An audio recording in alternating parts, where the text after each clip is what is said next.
I'm not on the schedule, so I'm not going to take a lot of time. One, I'm going to make an announcement as I make the next introduction. Your next speaker is Matt Hammond. And yesterday, the Board of Trustees of the Ohio Oil and Gas Association approved him as the Executive Vice President of the association going forward. Something that personally I am very pleased about, and I'm really happy to see Matt here. So I give you the OOGA EVP, Matt Hammond.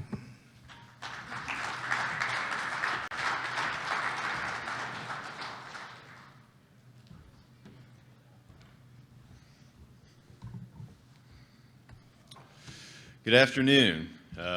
Thank you for attending the winter meeting. Glad to have you all here. It is an honor to be standing here before you as your Executive Vice President. Want to thank the officers, the Executive Committee, the Board for their support. I'm eager to be here and to get started serving in this capacity. Over the last few weeks, I've been fortunate to get out into parts of Ohio, visiting with a number of members, learning about your business, your goals, your challenges, whatever it may be, and really listening to what many of you have to say. It's been a good opportunity for me coming into this, and something I plan to do more here throughout my time as Executive Vice President. Really want to point out and make a note of my view, and this is something the association adopted in 2010, that we are a unified industry. Doesn't matter the size of your company, your assets in Ohio. We are oil and gas producers. We work in the oil and gas business.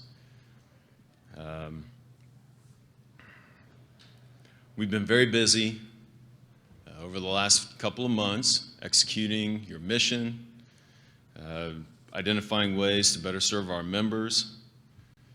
This includes being in the halls of the State House, direct engagement with regulatory agencies, and re-energizing our committee structure. So I'll take you a little bit through of what we've been up to here over the last few months. Committee restructuring. It's been a big focus of mine. Was recently tasked by the Executive Committee to identify areas we needed to improve, changes to make, new committees to form, and we've done that.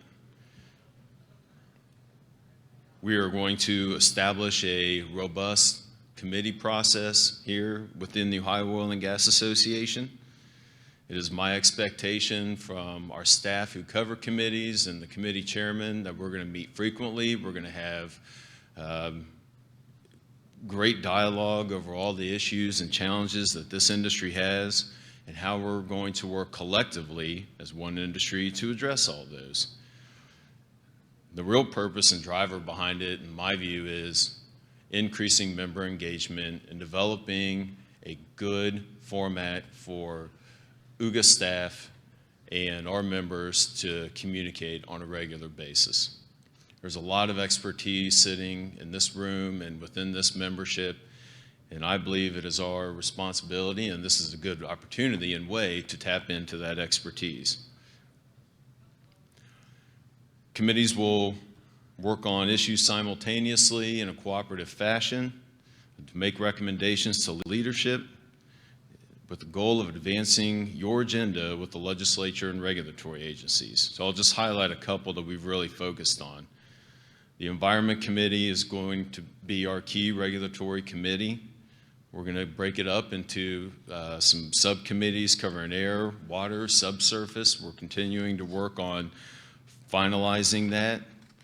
We've got a new chairman for our Midstream Committee that is going to focus on not just state regulatory matters, but also we're going to get into federal regulatory matters as well.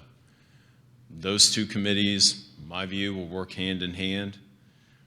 In addition to that, we've created a new state and local tax committee. This industry and many other business and communities in the state of Ohio have had many challenges with the Department of Taxation. We've established some work groups to address certain issues. We felt it was critical to open up a full group, complete dialogue on tax issues relating to sales and use tax, addressing all of the audits that we have, the ad valorem issues, severance, commercial activity tax across the board. We've really refocused our technical committee. As we started talking about all this and committee structures and the purpose and the goal of the technical committee, we sort of view it as our industry's own technical advisory council. We want that to be fully engaged with all of our membership on technical matters and expertise of oil and gas development and supporting other key committees where they need supported. And then finally, one that I'm all excited about all of them, but I think this is a great tool for Mike Chadsey. He's going to have his own communications committee and find out ways how we can better communicate with our membership, our stakeholders, legislators. What can we do better to communicate with all the key folks that we work with and around? We've been pretty busy also on the public policy side.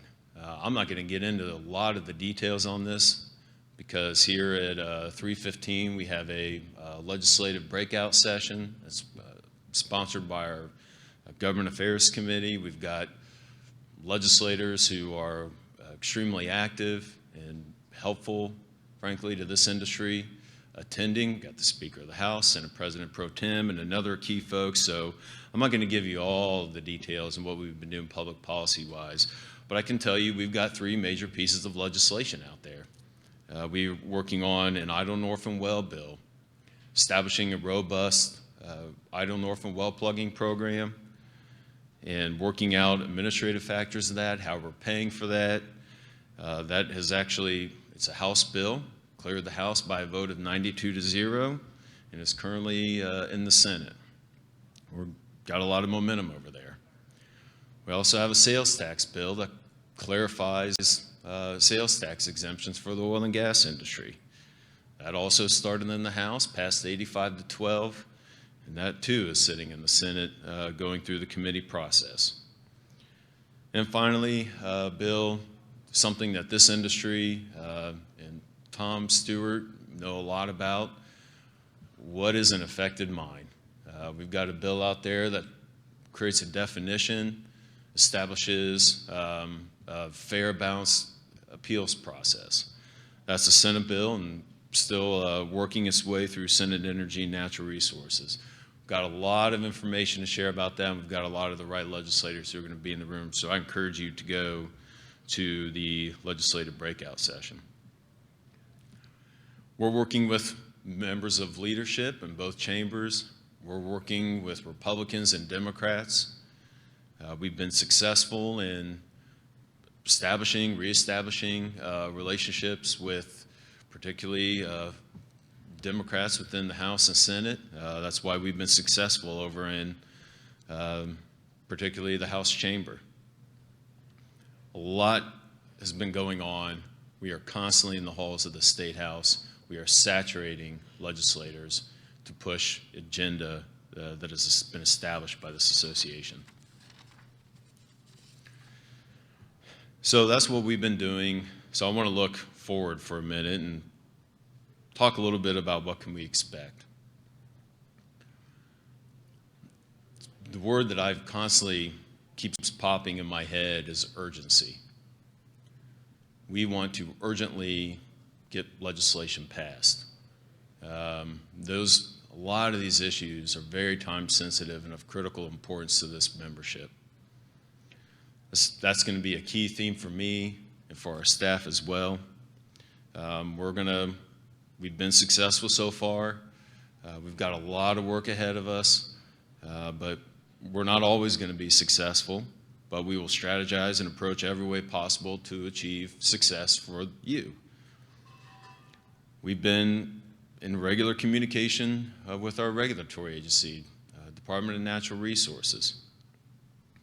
They've got a strong presence here today. Chief Simmers has addressed 2 different groups already and greatly appreciate the division showing up and attending the winter meeting.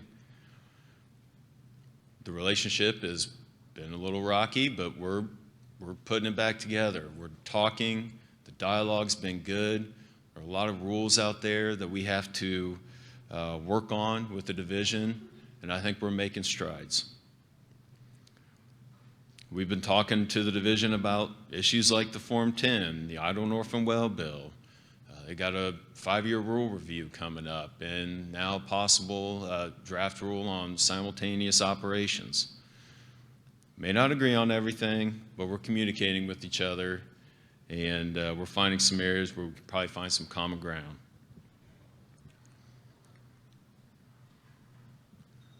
And finally, as I sort of mentioned with the committee process, figure out how we're communicating with you and how that works for you.